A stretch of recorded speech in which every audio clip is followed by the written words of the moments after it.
Salam, berjumpa lagi dengan saya Effendi Tobing dalam Boker Top Channel. Terima kasih untuk semua saudara, sahabat yang telah menyaksikan video-video saya. Semoga itu bisa menjadi berkat. Hari ini kita akan masuk dalam program Sate Enak, Saat Teduh Sejenak. Kita akan bersama-sama merenungkan satu topik dari Perjanjian Baru, khususnya Markus pasal yang ke-7, ayat yang pertama sampai dengan ayat yang ke-13. Dan kita akan melihat bagian-bagian firman Tuhan ini. Namun saya hanya akan membaca 1-2 ayat dari bagian firman Tuhan dari Markus pasal 7. Khususnya ayat yang ke-6 sampai dengan ayat yang ke-8. Demikian firman Tuhan. Jawab Yesus kepada mereka, "Benarlah nubuat Yesaya tentang kamu, hai orang-orang munafik, sebab ada tertulis, bangsa ini memuliakan aku dengan bibirnya, padahal hatinya jauh daripadaku. Percuma mereka beribadah kepadaku, sedang ajaran yang mereka ajarkan ialah perintah manusia. Perintah Allah kamu abaikan untuk berpegang pada adat istiadat manusia." Saudara, teks yang baru saya baca dari pasal 7 ayat 6 sampai ke 8 sesungguhnya merupakan satu jawaban yang tegas dari Yesus kepada orang-orang Farisi yang memperdebatkan otoritas Tuhan Yesus Kristus sebagai Tuhan dan Juru Selamat. Maka hari ini tema kita ialah otoritas firman Tuhan atau tradisi. Kalau kita memperhatikan di dalam Injil Sinoptik secara khusus, lebih khusus lagi di dalam Matius pasal yang ke-21 sampai ayat yang ke-23, sesungguhnya salah satu perdebatan Tuhan Yesus dengan orang-orang Farisi adalah tentang otoritas. Di mana pandangan orang-orang Farisi terhadap otoritas Yesus itu mereka ragukan. Orang-orang Farisi itu sangat kritis terhadap Yesus. Sehingga kehadiran Yesus selalu mereka mencobai dengan banyak pertanyaan-pertanyaan. Tetapi ya sesungguhnya sungguh memprihatinkan karena alasan mereka didorong oleh motivasi yang tidak benar. Kalau kita memperhatikan dalam bacaan ini, sesungguhnya kita juga bisa melihat bukan hanya orang Farisi yang kritis terhadap Tuhan Yesus, tetapi Tuhan Yesus pun tidak membiarkan hal ini. Karena tentu ada alasan-alasan dia ingin melindungi murid-muridnya dari konsep atau pengajaran-pengajaran yang keliru terhadap firman Tuhan. Khususnya hari ini kita bisa melihat apa yang dikatakan oleh Tuhan Yesus. Dan dalam satu ayat, sikap Yesus yang kritis terhadap orang Farisi dia jelaskan. Misalnya dalam Matius 16 ayat 6, dia berkata, "Berjaga-jagalah dan waspadalah terhadap ragi Farisi dan Saduki." Kalau kita kembali kepada Markus pasal yang ke-7 ayat 1 sampai 13, latar belakang perdebatan antara orang Farisi dan Yesus ini dipicu oleh sikap orang Farisi yang melihat murid-murid Tuhan Yesus makan dengan tangan yang tidak dibasuh. Saudara bisa membaca di dalam Pasal 7 kitab Markus ayat 1 sampai 2. Tentu perbuatan ini bertentangan dengan pengajaran orang Farisi dan orang Yahudi. Dan itu jelas di dalam ayat yang ketiga sampai dengan ayat yang keempat.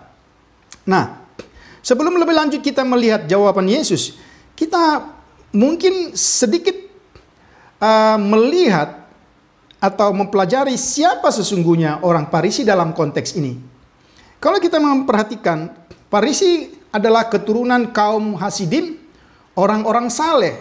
Farisi berarti kaum yang terpisah.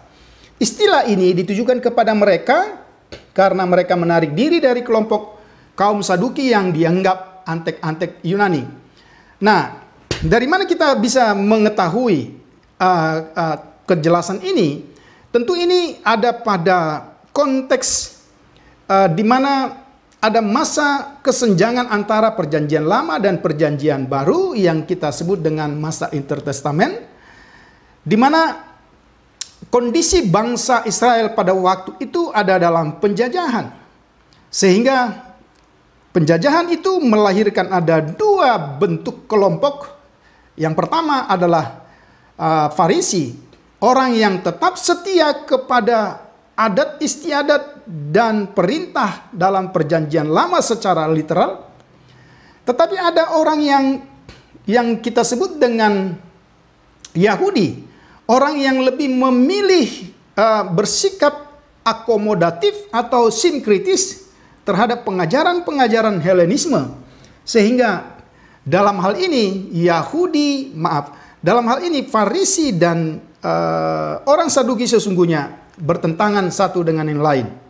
Nah, kalau kita melihat pada bagian ini, Farisi ini memperlengkapi pengajaran mereka dengan peraturan-peraturan ritual yang sangat rumit yang kita kenal dengan kata Mishnah.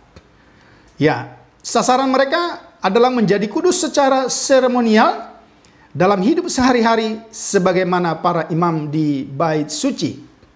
Kalau kita memperhatikan Mishnah dan peraturan-peraturan lainnya, maka aturan-aturan mengenai pemurnian atau seremonial pemurnian adalah salah satu yang memiliki prioritas yang tinggi adalah pembasuhan tangan. Di dalam salah satu tradisi dikatakan, ia yang memandang rendah pembasuhan tangan akan binasa di bumi. Ini adalah salah satu tradisi yang berkata seperti itu. Oleh karena itu tidak heran ketika mereka melihat para murid makan dengan tangan yang tidak dibasuh terlebih dahulu dan mendengar apa yang Yesus katakan tentang hal itu, ini adalah sesuatu yang mengganggu dan bertentangan dengan pengajaran Farisi. Maka kalau kita memperhatikan ayat yang kelima, saudara, kita lihat ayat yang kelima. Orang Farisi mengajukan dua pertanyaan. Yang pertama, mengapa murid-murid tidak hidup menurut tradisi nenek moyang? Itu yang pertama. Yang kedua, mengapa murid-murid tidak mematuhi tradisi nenek moyang mereka? Nah, kalau kita perhatikan pertanyaan ini, maka di dalam ayat yang ke-6 dan 7 sampai dengan ayat yang ke-13, Yesus memberikan jawaban-jawaban yang luar biasa. Kita perhatikan jawaban Yesus misalnya di dalam ayat yang ke-6. Ketika ada pertanyaan orang-orang Yahudi yang lebih kepada sikap mencobai dengan motivasi yang tidak benar itu, maka Yesus menjawab mereka dengan mengutip Yesaya 29 ayat 13 yang mau menjelaskan bahwa sesungguhnya apa yang mereka lakukan sama seperti ungkapan Nabi Yesaya, itu adalah segala sesuatu yang hanya tampak di luar. Hanya sesuatu yang tampak secara lahiriah, yang pada akhirnya mendatangkan puji-pujian manusia belaka. Dia mengutip ayat Yesaya 29 ayat yang ke-13. Mereka melakukan ibadah mereka, dan semuanya itu hanya tampak di permukaan luar.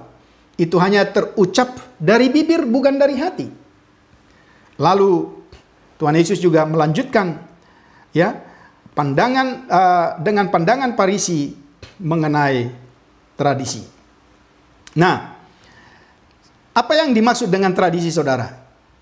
Apakah nanti kita akan menemukan kesimpulan bahwa otoritas firman Tuhan itu ada pada tradisi atau pada firman Tuhan itu sendiri?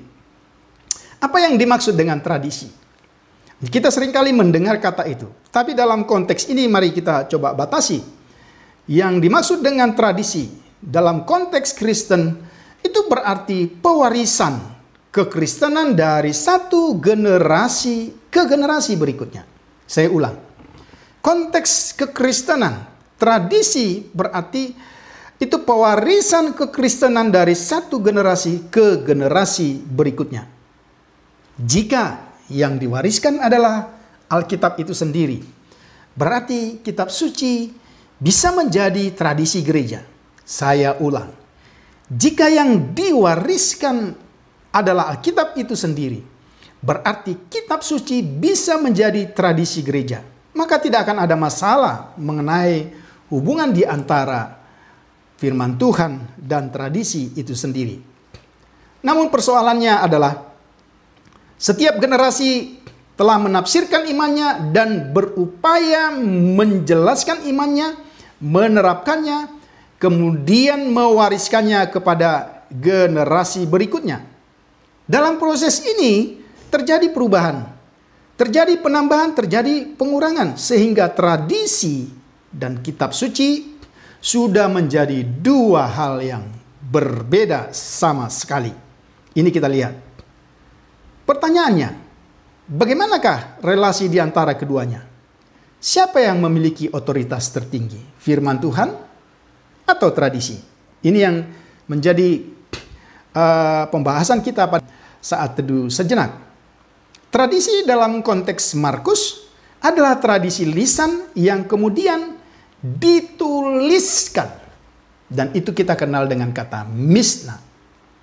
Misna itu terdiri dari atas 6 bagian. Ya. Yang pertama ada hukum pertanian, ada hari-hari perayaan, hukum perkawinan, hukum kemasyarakatan, kejahatan, serta hukum upacara adat. Jadi ada 6 hukum yang diatur pada Misna. Ya, itu yang kita bisa lihat.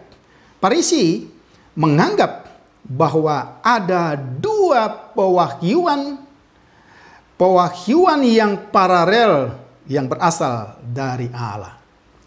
Ya, jadi pewahyuan yang mereka maksudkan atau penyataan Allah itu sebenarnya ada 2 dan itu berjalan bersama-sama. Yang pertama, itulah hukum yang tertulis. Hukum yang tertulis dalam konteks Farisi berarti perjanjian lama, lebih spesifik lagi hukum Musa. Dan yang kedua, tradisi lisan. Dan kalau saudara perhatikan, tradisi lisan dengan hukum yang tertulis memiliki otoritas yang sama menurut Farisi. Ini yang kita lihat. Ya, tetapi kemudian, apa yang dimaksudkan oleh Tuhan Yesus mengenai tradisi? Dan di dalam pembacaan ini sangat jelas. Ya, kalau tadi itulah pengertian tradisi menurut Farisi, maka sekarang coba kita perhatikan apa yang dimaksud oleh Tuhan Yesus ya dengan tradisi. Coba kita perhatikan ya, tradisi menurut Tuhan Yesus dipakai di sini di dalam ayat yang ketiga. Coba kita perhatikan, menurut Tuhan Yesus, tradisi itu adalah adat istiadat nenek moyang. Oke, itu ayat 3 dan juga ayat yang kelima kita bisa perhatikan. Itu 2 kali diulang ya. Adat istiadat nenek moyang. Dan Yesus menyebutnya sebagai perintah manusia. Perhatikan ayat yang ke-7. Ya. Percuma mereka beribadah kepadaku, sedangkan ajaran yang mereka ajarkan ialah perintah manusia. Pertama, tradisi Farisi menurut Yesus. Yang pertama, adat istiadat nenek moyang mereka. Yang kedua, perintah manusia. Ayat yang ke-8, yang ketiga, perintah Allah kamu abaikan untuk berpegang pada adat istiadat manusia. Tradisi menurut Tuhan Yesus yang ketiga, ya, ialah adat istiadat manusia. Itu ayat yang ke-8. Tuhan Yesus membuat pemisahan yang jelas antara kitab suci dan tradisi. Ya. Coba kita perhatikan ayat yang ke-10. Karena Musa telah berkata. Itu firman Tuhan. Itu bukan tradisi. Karena Musa telah berkata. Itu kitab suci. Versus kamu telah berkata. Kita perhatikan ayat 11. Tetapi kamu berkata. Kalau di ayat 10 dikatakan karena Musa telah berkata. Berarti tradisi itu hanyalah perkataan manusia. Atau boleh kita katakan interpretasi manusia. Ya. Tetapi kalau kita lihat firman Tuhan yang dimaksudkan adalah karena Musa telah berkata. Ini yang kita bisa lihat. Dan di sini Tuhan Yesus mempertentangkan antara Musa dengan tua-tua bangsa Yahudi. Kalau kita memperhatikan dalam ayat yang ke-13, ya, coba kita memperhatikan dalam ayat yang ke-13, Tuhan Yesus mempertentangkan Musa dan tua-tua bangsa Yahudi. Musa adalah juru bicara Allah, berkata-kata sama dengan perintah Allah, ayat 8 dan 9. Dan firman Allah. Saya ulangi.